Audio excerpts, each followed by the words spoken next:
예, 오늘부터 우리 주일 예배 시간에 요한복음을 통해서 은혜를 나누려고 합니다. 그 예수님의 삶과 가르침을 기록한 책들을 우리가 복음서라고 부르죠. 그래서 신약성경은 4개의 복음서가 있습니다. 마태, 마가, 누가, 요한 4개의 복음서가 있는데요. 이 앞에 있는 마태, 마가, 누가 복음을 우리가 하나로 묶어서 공관복음이라는 말로 부릅니다. 그 말은 비슷한 관점을 가지고 있다라는 말입니다. 물론 3개의 책이 다 똑같은 관점을 가지고 있지 않지만 비슷한 내용들, 또 서로 겹치는 내용들을 많이 담고 있습니다. 그리고 예수님의 삶과 사역에 대한 묘사들이 굉장히 비슷하기 때문에 이 3개를 이제 공관복음이라고 불러요. 근데 유독 요한복음은 거기에 끼지 못합니다. 요한복음 요한복음이라고 부르거나 또는 제4복음서 이렇게 부릅니다. 왜냐하면 이 요한복음과 다르는 3개의 복음서의 내용이 서로 겹치지 않는 것들이 굉장히 많이 있기 때문에 그렇습니다. 그러니까 공관복음에 당연히 나와 있는 것들이 요한복음에 전혀 안 나와 있는 것들이 여러 가지가 있습니다. 예수님의 탄생에 대한 내용들, 그 다음에 예수님이 하셨던 여러 가지 비유의 말씀들, 겟세마네에서 기도하신 내용들, 승천하신 내용들, 이런 것도 요한복음에는 전혀 볼 수 없는 내용들입니다. 또 반대로 요한복음에는 있는데 공관복음에는 전혀 나오지 않는 내용들도 굉장히 많이 있습니다. 그 중에 대표적인 것이 우리 수가성 여인을 만난 사건, 니고데모와의 대화, 이런 것들, 보혜사 성령에 대한 약속, 그 다음에 마지막 죽으시기 직전에 제자들을 향해서 길게 기도하셨던 그 긴 기도문들, 이런 내용들은 오직 요한복음에만 나와요. 그렇기 때문에 이 두 사이를 이렇게 서로 연결을 하지 못하기 때문에 하나는 공관복음이라고 부르고 하나는 그냥 요한복음이라고 부릅니다. 이렇게 요한복음이 독특한 내용을 담고 있는 이유가 있습니다. 그 이유는 요한복음은 예수님의 삶과 사역에 일어난 사건들을 그대로 기술하기보다는 그 예수님의 삶과 사역이 가지고 있는 신학적인 의미가 무엇인지를 설명하는 데 훨씬 더 초점을 맞추고 있습니다. 쉽게 말해서 다른 복음서들이 실제 일어난 사건들을 좀 나열하는 식으로 좀 기록을 했다면 요한복음 어떤 한 사건을 딱 내고 거기에 대한 수많은 설명들, 수많은 의미들을 이렇게 제시하고 설명하는 그런 내용으로 많이 이루어져 있습니다. 요한이 이렇게 복음서를 이런 식으로 기록한 이유가 있습니다. 그 이유가 우리 요한복음 20장 31절에 잘 나와 있는데요. 제가 한번 읽어드리겠습니다. 이게 이제 요한복음을 기록한 목적에 대한 내용입니다. 요한복음 20장 31절인데 이렇게 말씀합니다. 오직 이것을 기록함은 너희로 예수께서 하나님의 아들 그리스도이심을 믿게 하려 함이요 또 너희로 믿고 그 이름을 힘입어 생명을 얻게 하려 함이니라. 예, 요한복음을 기록한 목적을 아주 분명하게 밝히고 있습니다. 무엇입니까? 이 복음서를 읽는 모든 사람들이 예수님을 믿고 생명을 얻게 하는 것이 요한의 관심이었습니다. 그렇기 때문에 요한은 더 많은 사람들이 이 책을 통해서 예수님이 이 땅에 오신 이유와 어떤 일을 행하셨을 때 그 일이 가지고 있는 의미가 무엇인지를 자꾸만 설명하려고 했던 것이죠. 그렇기 때문에 이 요한복음의 1차적인 목적이 믿지 않는 사람들에게 예수님을 믿을 수 있도록 돕는 책입니다. 그러나 그렇다고 해서 이것이 이미 믿은 사람들에게 유익이 되지 않는 것은 아닙니다. 동시에 믿는 자들에게도 큰 유익을 줍니다. 왜냐하면 요한복음이 제시하는 다양한 믿음의 내용들이 결국 그것을 우리가 읽을 때 우리가 가지고 있다라고 생각하는 그 믿음이 진정한 믿음인지를 계속해서 질문하게 만드는 역할을 하기 때문에 그렇습니다. 특별히 요한복음이 말하는 이 믿음이라는 것은 이 관념적이고 추상적인 개념이 아니고요. 이 주님과의 인격적인 만남을 전제로 하는 믿음입니다. 주님이 하늘에 계신 분인데 하늘을 떠나서 인간의 몸을 입으시고 이 땅에 내려오셨습니다. 그래서 인간들과 함께 대화를 나누시고 인간들의 아픔에 동참을 하셨습니다. 그렇기 때문에 이 믿음이라는 것은 이 인격으로 오신 주님과의 인격적인 만남을 통해서 얻는 실제적인 경험이라고 요한복음은 이야기합니다. 그래서 사마리아 여인과 같이 우리의 숨겨진 죄와 외로움을 직접 만져주시는 그 주님을 우리가 만나야 된다는 것이죠. 나사로와 같이 죽어서 소망이 없어 보이는 우리의 영혼을 소생시켜 주시는 주님의 그 생명의 능력을 우리가 체험해야 된다는 것입니다. 그리고 가늠하다 잡힌 여인처럼 죄사함의 감격을 누려야 된다는 것이죠. 그것이 바로 믿음이고 믿음의 예들이라는 것입니다. 그래서 우리가 혹시 과거에 우리가 주님을 인격적으로 만난 경험이 있다 할지라도 그것이 우리 삶 속에서 계속 지속되지 않는다면 요한복음이 약속하는 풍성한 생명을 우리가 누릴 수 없는 것입니다. 그렇기 때문에 요한복음은 아직 주님을 알지 못하는 자들이나 이미 주님을 아는 자들 모두에게 꼭 필요한 책입니다. 그래서 우리가 앞으로 요한복음을 읽고 묵상하면서 우리 모두에게 이렇게 주님을 다시 인격적으로 만나는 일들이 회복되면 좋겠습니다. 이런 기대감을 가지고 우리가 함께 요한복음의 여행을 우리 같이 떠나면 좋겠습니다. 오늘 읽은 1장 1절에서 18절은요, 사실 요한복음 전체의 핵심 주제를 많이 이렇게 담아놓은, 이렇게 응축해놓은 엑기스 뭐 이런 것이라고 우리 이해를 하시면 됩니다. 그 중에 가장 중요한 부분이 오늘 본문의 앞부분에 나와 있는 예수님이 누구인가를 밝히는 1절에서 5절까지의 말씀입니다. 나머지 부분들은 1절에서 5절에 나오는 내용들을 좀 더 확장해서 설명하는 그런 내용입니다. 그래서 1절에서 5절을 중심으로 좀 말씀을 보면 좋겠는데요. 자, 1절에 이렇게 시작을 하죠. 1절에 3절 보면 태초에 말씀이 계시니라. 이 말씀이 하나님과 함께 계셨으니 이 말씀은 곧 하나님이시리라. 그가 태초에 하나님과 함께 계셨고 만물이 그로 말미암아 지은 바 되었으니 지은 것이 하나도 그가 없이는 된 것이 없느니라. 자, 이 구절은 예수님이 누구신가를 알려주는 요한복음의 그 핵심 구절입니다. 예수님이 누구인가라는 질문이 굉장히 중요한 질문이죠. 왜냐하면 이 세상의 모든 사람들은 다 예수가 누구인지를 알고 있습니다. 자기 나름대로 예수가 누구인지에 대한 지식이 있습니다. 어떤 사람은 예수님은 좋은 선생님으로 생각하기도 하고, 어떤 사람은 아주 의로운 혁명가다 이렇게 보기도 하고, 자기 희생적인 사랑의 롤모델이다 이렇게 보기도 합니다. 그래서 다 그들은 예수님에 대한 존경을 표합니다.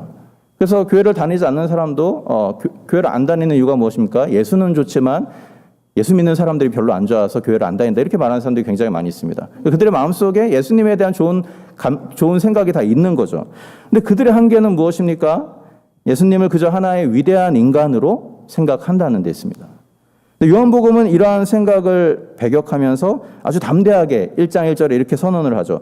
태초에 말씀이 계셨는데 그 말씀이 하나님과 함께 계셨고 그 말씀이 곧 하나님이다. 그 말씀이 곧 하나님이다.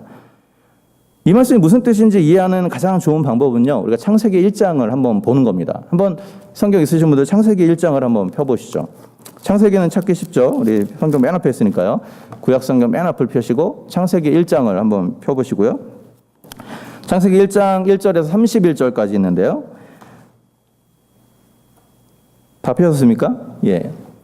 펴셨으면 여기서 한번 이것을 해보면 좋겠습니다. 이 창세기 1장 안에 가라사대 또는 말씀하시되라는 말이 몇 번이나 나오고 또 그대로 되니라라는 말씀이 몇 번이나 나오는지 한번 우리가 눈으로 한번 확인해 보시면 좋겠어요. 한번 보시죠.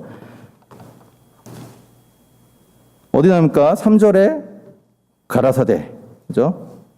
또 1장 6절에 가라사대, 7절에 그대로 되니라, 9절에 가라사대, 또 그대로 되니라, 11절에 가라사대 그대로 되어, 14절에 가라사대, 15절에 그대로 되니라, 20절에 가라사대, 또 22절에 가라사대, 24절에 가라사대 그대로 되니라, 26절에 가라사대, 29절에 가라사대, 30절에 그대로 되니라.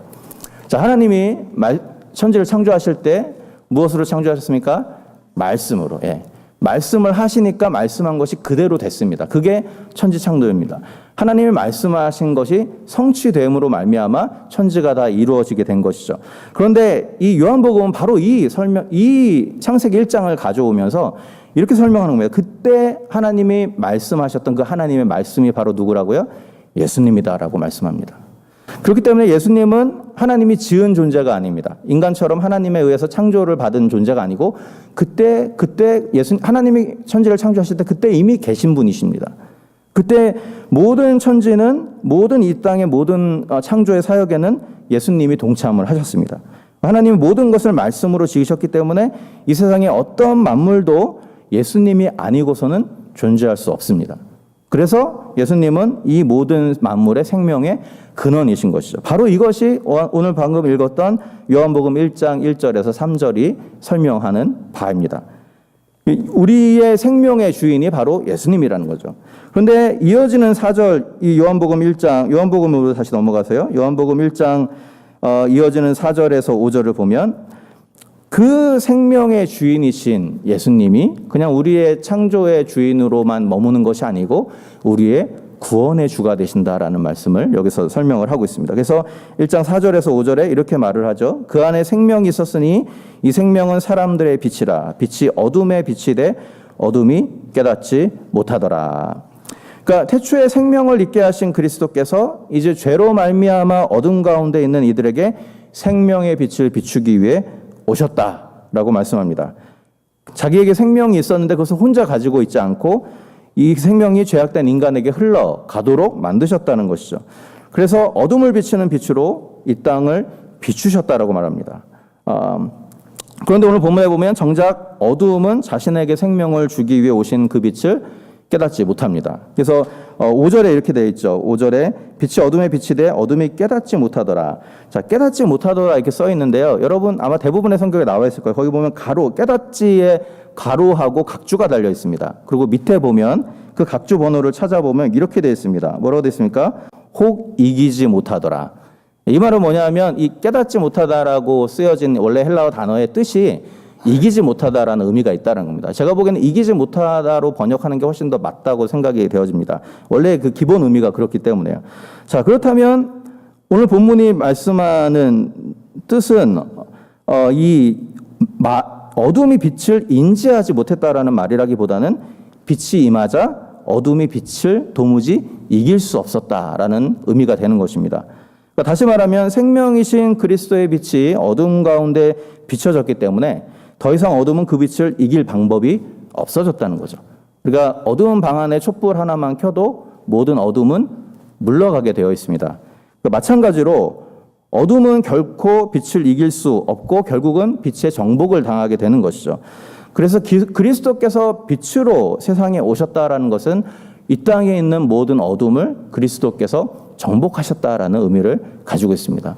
그리스도로 인하여서 우리의 모든 죄악과 우리의 모든 죄로 말미암은 어둠들이 정복당했다라는 의미인 것이죠. 이 말씀을 통해서 우리는 이 세상 속에서 우리가 가질 수 있는 유일한 소망이 빛이신 예수님밖에 없다라는 사실을 깨닫게 됩니다. 우리가 죄성을 가진 우리 인간의 노력과 열심은 또 다른 어두움을 만들어낼 뿐이죠.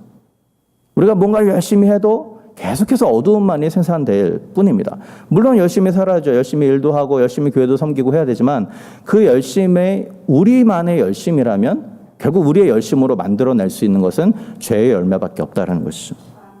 그래서 그렇기 때문에 우리는 무엇을 하든 소망이신 주님을 의지해야 되는 것입니다.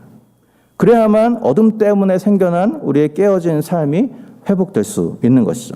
근데 아이러니한 것은 이 유일한 소망의 빛으로 예수 그리스도께서 오셨을 때 모든 사람들이 이 빛을 수용한 것이 아니었다는 것이죠.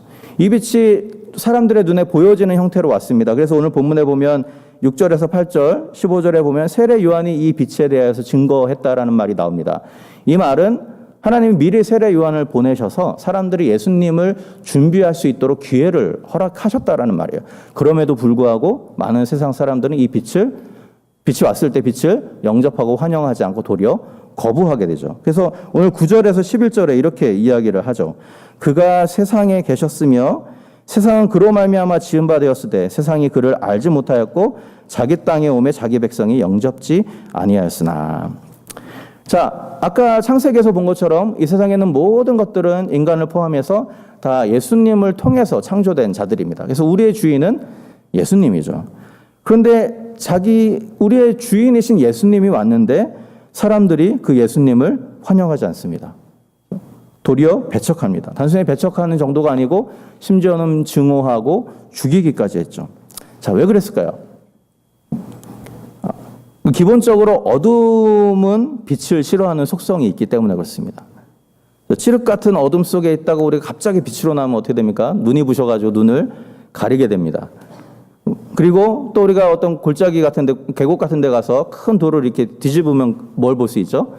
그 안에서 막 바쁘게 도망가는 여러 가지 생명체들을 볼 수 있습니다. 벌레들과. 그러니까 빛이 임하니까 더 어두운 곳으로 도망가는 거죠. 이게 바로 이제 어두움의 속성이거든요. 마찬가지라는 겁니다. 예수님이 이 땅에 오셨을 때 빛이 비추면 그동안 감춰져 있던 모든 것들이 드러나게 됩니다. 굉장히 우리에게 불편한 일인 것이죠. 부담스러운 일입니다. 그러다 보니까 빛이 임할 때 어둠은 그것을 환영하고 받아들이기보다는 도리어 더 깊은 어둠으로 도망가게 된다라는 것입니다. 바로 이것이 그리스도께서 세상에 오셨을 때 세상이 예수님을 영접하지 않은 이유였던 것이죠. 자신들의 부끄러움을 감추기 위해서 생명을 얻을 기회를 스스로 거부한 것입니다. 그러나 반대로 이 부끄러움을 무릅쓰고서라도 기꺼이 그 빛 앞에서 자신의 연약함을 드러냈던 이들은 생명을 얻게 되죠. 그래서 12절 13절에서 이렇게 이야기를 하죠. 영접하는 자, 곧 그 이름을 믿는 자들에게는 하나님의 자녀가 되는 권세를 주셨으니 이는 혈통으로나 육정으로나 사람의 뜻으로 나지 아니하고 오직 하나님께로서 난 자들이니라. 그래서 이 말씀에서 이 영접하다라는 말, 이거는 우리 앞선 내용을 통해서 우리가 좀 생각을 해볼 필요가 있습니다. 영접하다라는 말은 단순히 머리로 인정한다라는 말이 아닙니다. 오늘 앞의 내용들을 살펴보면 그것은 예수님의 강렬한 빛 앞에서 자신을 비추온다라는 의미입니다. 그리고 결국 그리스도께서 자신의 치부를 다 들춰내서 완전히 깨끗하게 하시도록 자신을 주님께 내어 맡긴다라는 의미를 가지고 있는 것이죠. 그렇게 주님 앞에서 자신의 연약함을 기꺼이 드러내는 자가 하나님의 자녀가 되는 권세, 권리를 얻을 수 있고 또 하나님 안에서 태어나는 새로운 출생을 경험할 수 있다라고 오늘 본문이 이야기하고 있습니다. 이 말씀을 통해서 우리가 믿음을 가지고 있다라고 말하는 우리의 믿음은 어떤 모습인지 한번 우리가 생각해 보는 시간이 되면 좋겠습니다. 그리고 예수를 믿는 것은 한 번에 끝나는 일입니다. 그죠? 단회적인 사건이에요. 우리가 작년에 믿었고 올해 믿었고 또 내년에 또 믿을 것은 아니잖아요. 우리가 어느 순간 예수를 정말로 인격적으로 받아들이고 영접하면 그것으로 믿음은 끝납니다. 그러나 그 말은 한 번 믿은 자들에게 더 이상 회개가 필요하지 않다라는 말은 아닙니다. 그죠? 도리어 구원받아서 의로움을 얻는 순간, 그 순간부터 이전에 우리가 깨닫지 못했던 수많은 죄들이 보이기 시작합니다. 마치 먼지가 가득한 방에 그냥 들어가면 먼지가 있는지 모릅니다. 언제 먼지가 있는지 알죠? 빗자루로 쓸기 시작하면 먼지가 얼마나 많은지 그때 알게 됩니다. 마찬가지라는 거죠. 우리가 가만히 있을 때는 우리가 얼마나 죄인인지 모릅니다. 그러나 예수 그리스도의 그 빛이 우리를 만지기 시작하면, 예수 그리스도의 복음의 말씀이 우리를 만지기 시작할 때 비로소 우리 안에 숨겨져 있는 수많은 죄들이, 죄의 찌꺼기들이 올라오게 되는 것이죠. 그래서 그 순간부터 우리는 이전보다 더 민감하게 자기의 죄와 연약함을 발견하게 됩니다. 그래서 1900년대 초반에 우리 한국에서 있었던 평양 대부흥 운동이라는 부흥의 운동이 있었습니다. 그 운동의 가장 중요한 특징 중 하나가 회개였는데요. 이런 일화도 있습니다. 어느 중학교에서 쉬는 시간에 아이들끼리 기도 모임을 시작했습니다. 근데 기도를 시작하자마자 회개의 영이 너무 심하게 임해가지고 아이들이 하나씩 막 울기 시작하는 거예요. 그 울음이 수업 시간이 시작됐는데도 중단할 수가 없었어요. 그래가지고 그날 그 학교가 전체 수업을 취소하고 다 같이 하루 종일 기도하는 그런 일들이 기록에 남아있는 것들이 있습니다. 왜 그런 일이 일어납니까? 빛이신 예수님 앞에 직면할 때 우리의 감춰진 죄의 모습들이 속속들이 드러나기 때문에 그렇습니다. 그것은 사실은 피하고 싶은 경험일 수 있습니다. 그러나 주님께서 우리의 연약함을 드러내시는 이유는 우리를 수치스럽게 만들기 위해서가 아닙니다. 그것을 드러내어서 그것을 제거하여서 우리로 하여금 더 풍성한 생명을 누리게 하기 위해서 우리의 마음을 하나님 휘저으시는 것이죠. 그렇기 때문에 우리도 더 풍성한 은혜를 누리기 위해서는 우리가 예배로 나올 때마다, 주 앞에 나올 때마다 우리 마음속에 상한 마음, 통회하는 마음이 회복될 필요가 있습니다. 물론 예배 가운데 기쁨과 즐거움을 경험하는 것도 중요합니다. 그러나 우리가 성경을 자세히 읽어보면 예수님을 처음 만난 사람들 또는 하나님의 영광스러움을 처음 경험한 사람들의 첫 번째 반응은 무엇입니까? 나는 죄인입니다 였습니다. 나는 죄인입니다. 나를 떠나가 주소서. 화로다 나는 망하게 되었도다. 오늘 그러한 경험이 우리 예배 가운데 분명히 회복되어야 하겠습니다. 이 본질적인 믿음의 요소가 우리 가운데 회복되어질 때 우리 안에 하나님이 주신 생명의 풍성함을 누릴 수 있는 길이 열리게 되는 것이죠. 그래서 이 말씀을 기억하면서 우리가 그런 기대감을 가지고 날마다 예배 가운데 또 우리가 묵상하며 개인적으로 경건의 시간을 가질 때 우리에게 잃어버린 이 회개의 영이 우리 가운데 회복되게 해달라고 기도하는 저와 여러분들이 될 수 있기를 바랍니다. 오늘 본문의 마지막 부분을 보시면 이 14절에서 18절 부분인데요. 여기 보면 생명의 빛이신 예수님이 이 땅에 오신 것이 어떤 의미인가 이것을 좀 더 심도 있게 설명을 합니다. 이 부분에서 가장 중요한 구절이 14절 말씀인데요. 이렇게 되어 있죠. 말씀이 육신이 되어 우리 가운데 거하심에 우리가 그 영광을 보니 아버지의 독생자의 영광이요 은혜와 진리가 충만하더라. 그러니까 지금까지 요한이 이렇게 이야기했습니다. 태초에 말씀이 계셨고 그 말씀이 곧 천지를 창조하신 하나님이십니다. 그런데 그 하나님이신 말씀이 세상을 비추는 빛으로 세상 가운데 오셨다는 것이죠. 14절은 그분이 어떻게 세상에 오셨는가를 구체적으로 이렇게 설명을 합니다. 말씀이 육신이 되어 우리 가운데 거하심에. 이 구절 굉장히 중요한데요. 왜 중요하다고 생각이 되냐면 기독교와 다른 모든 종교를 구별짓는 매우 중요한 언급이 여기에 담겨 있습니다.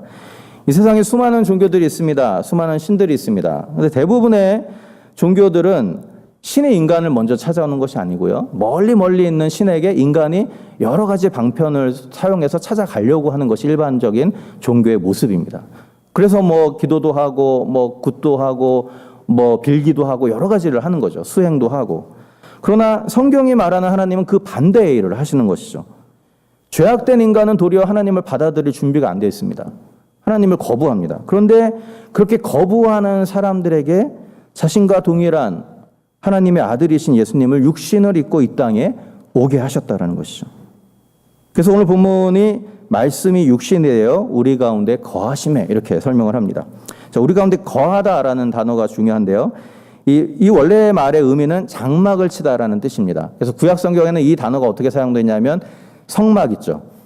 구약의 성막을 칠 때 이 단어를 사용을 했습니다. 그렇기 때문에 성막은 어떤 곳입니까? 보이지 않는 하나님의 영광이 보이는 모습으로 드러날 수 있는 곳이 바로 성막이었습니다. 따라서 말씀이 육신에 대해서 우리 안에 장막을 쳤다라는 말은 육신으로 오신 그리스도를 통해서 우리가 영광스러운 하나님을 경험할 수 있게 되었다라는 의미입니다. 저는 바로 여기에서 우리 기독교가 말하는 은혜의 본질이 무엇인지를 잘 설명을 해준다고 생각이 됩니다. 인간이 자신의 노력이나 정성으로 하나님을 찾고 그 하나님의 마음을 감동시켜서 어떤 영적인 유익을 얻는다면 그것은 성경이 말하는 은혜가 아닙니다. 그것은 자기의 공로와 행위에 의해서 받은 것이기 때문에 자기가 얻은 구원인 것이죠.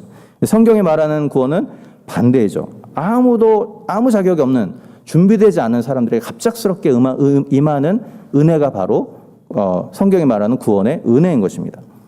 그래서 이 팀 켈러라는 목사님이 지은 탕부 하나님이라는 책이 있습니다. 거기에서 그가 한 소설가의 글을 인용하여서 이 행위로 얻는 행위로 구원을 얻고자 하는 인간 내면의 그런 어떤 심리를 이렇게 설명을 했습니다. 잘 들어보세요. 구주로서의 예수님을 피하려면 모든 도덕법을 지키면 된다. 그러면 당신에게 권리가 생겨난다. 하나님은 당신에게 기도의 응답, 행복한 삶, 사후 천국의 입장권을 주셔야 할 의무가 있다. 값없는 은혜로 당신을 용서해 줄 구주는 필요 없다. 당신이 자신의 구주이기 때문이다. 굉장히 일리가 있는 말입니다. 나의 행위에 근거해서 구원을 얻고자 하는 것은 결국 스스로가 자기를 구원하는 하나님이 되고자 하는 노력이라는 것이죠. 그래서 로마서에서 바울이 그토록 율법의 행위로 구원을 얻고자 하는 유대인들을 책망한 이유가 바로 거기에 있는 것입니다. 하나님은 이런 가능성을 다 제거하기 위해서 어떻게 하시죠? 우리가 의인 되었을 때 오신 것이 아니고 우리가 죄인이었을 때 오셨습니다. 여전히 받을 자격이 없을 때 하나님 우리 가운데 그냥 찾아오신 것이죠. 그리고 우리가 죄인인 우리를 위하여서 죽으셨습니다. 왜 그렇게 오셔야 했습니까? 그래야 우리가 스스로 자신의 구주가 되려는 생각을 할 수 없기 때문에 그렇습니다. 그래야 나를 의지하지 않고 주님을 의지하며 살 수 있기 때문에 그렇습니다. 그래야 자격 없는 내가 구원 얻었음을 기억하면서 자격 없어 보이는 다른 사람들을 우리가 품고 사랑할 수 있기 때문에 그렇습니다. 이렇게 하나님 우리로 하여금 자랑할 수 있는 모든 것들을 다 차단시켜 버리셨어요. 그리고 나의 나 된 것은 오직 주님의 은혜입니다라고 고백하게 만드신 것이죠. 이게 바로 복음입니다. 이게 바로 은혜인 것이죠. 그래서 16절을 보시면 이 복음을 은혜 위에 은혜다라고 설명을 합니다. 16절 우리가 다 그 충만한 데서 받으니 은혜 위에 은혜로라. 그래서 중요한 구절인데 좀 더 올바로 번역을 하면요. 제가 보기에는 은혜를 대신하는 은혜라고 번역을 하는 게 더 맞을 것 같습니다. 전반적인 그 헬라어 그 본문을 볼 때요. 자, 그렇다면 은혜를 대신하는 은혜라는 말은 어떤 뜻일까요? 이것을 좀 우리가 잘 이해하려면 그 다음에 나오는 17절을 우리가 좀 보셔야 됩니다. 17절 말씀을 한번 보시죠. 17절에 뭐라고 되어 있습니까? 율법은 모세로 말미암아 주신 것이요 은혜와 진리는 예수 그리스도로 말미암아 온 것이라. 그러니까 은혜를 대신한 은혜라는 것은 뭐냐면 율법과 모세의 율법과 그리스도가 주신 구원의 은혜를 서로 대비하기 위한 그런 표현인 것입니다. 구약의 율법은 어떤 측면에서는 이스라엘 백성들이 하나님의 은혜를 체험하는 통로가 됐습니다. 그래서 그 율법을 지키면 언약 백성의 정체성을 지킬 수 있고, 그렇게 율법을 지키면 하나님이 약속하신 여러 가지 복과 은혜들을 그들이 경험할 수 있었습니다. 그러나 율법은 온전히 지켜 행하는 것은 그들에게 굉장히 버거운 일이었죠. 어떻게 보면 불가능한 일이었습니다. 그래서 실패하기도 하고 넘어지기도 합니다. 그런데 이제 이 율법의 은혜를 대신하는 진정한 은혜가 도래했다라는 것이죠. 바로 태초부터 계셨던 하나님이신 그리스도께서 인간의 몸을 입으시고 이 땅에 오셨다라는 것입니다. 그분이 인간의 몸을 입으셔야만 했던 이유가 무엇입니까? 우리의 모든 죄와 연약함들을 그대로 짊어지고 대신 돌아가시기 위해서 인간의 몸을 입고 이 땅에 오신 것이죠. 그리고 그것을 믿는, 그 주님을 믿는 모든 이에게 은혜로 얻는 구원을 약속을 하셨습니다.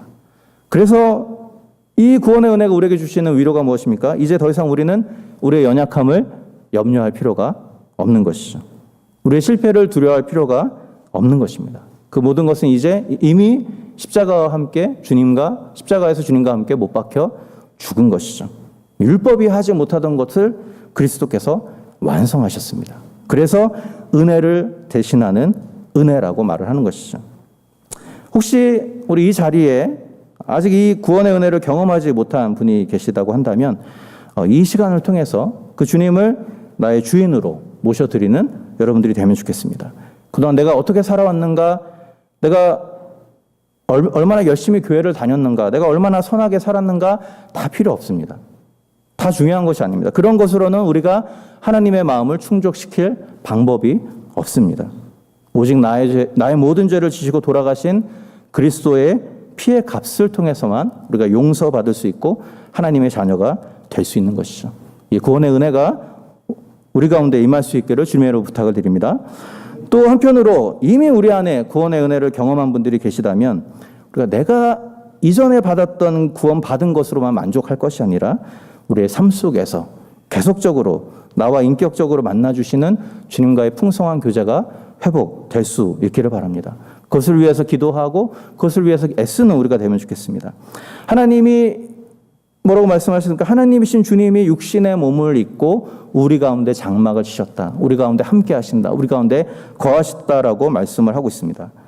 그분은 이처럼 우리와 함께 살아가기를 원하시는 분이십니다. 우리와 함께 걸어가기를 원하시는 분이십니다. 우리가 바쁜 일상 때문에 인지하지 못하는 순간에도 그분은 우리 여러분 옆에 계시는 분이십니다. 우리가 직장에서 사업장에서 여러 가지 문제로 고민할 때도 바로 내 옆 테이블에 앉아 계시는 분이 바로 우리 주님이시라는 것이죠. 우리가 이 사실을 기억하면서 이제는 우리의 삶 속에 그분의 자리를 마련하는 우리가 되면 좋겠습니다. 나의 생각대로, 나의 판단대로 그냥 바쁘게 아무 생각 없이 살아가는 것이 아니라 내 삶의 현장 속에 그분의 자리를 마련하고 그분이 결정하시도록 기회를 허락해드리고 그분이 판단하시도록 우리의 판단을 유보하고 그분이 우리의 삶을 이끄시도록 조금 한 발짝 물러서서 먼저 나가지 않는 그런 모습들이 우리 가운데 필요하지 않을까라는 생각을 해보게 됩니다. 왜냐하면 그분이 우리의 주인이시기 때문에 그렇습니다. 그분으로 말미암아 우리가 생명을 얻었기 때문에 그렇습니다. 이 말씀을 우리가 기억하면서 우리의 삶의 현장의 가운데서 그분께 우리의 삶의 주도권을 내어드리는 저와 여러분들이 될 수 있기를 바랍니다. 그래서 우리의 믿음이라는 것이 머릿속에서만 맴도는 믿음이 아니라 우리의 삶 속에서 드러나는 믿음으로 변화되고 또 표현될 수 있도록 그런 삶을 살아가는 우리 귀한 전하는 교회 성도들 될 수 있기를 주님의 이름으로 부탁을 드립니다. 우리 같이 기도하겠습니다.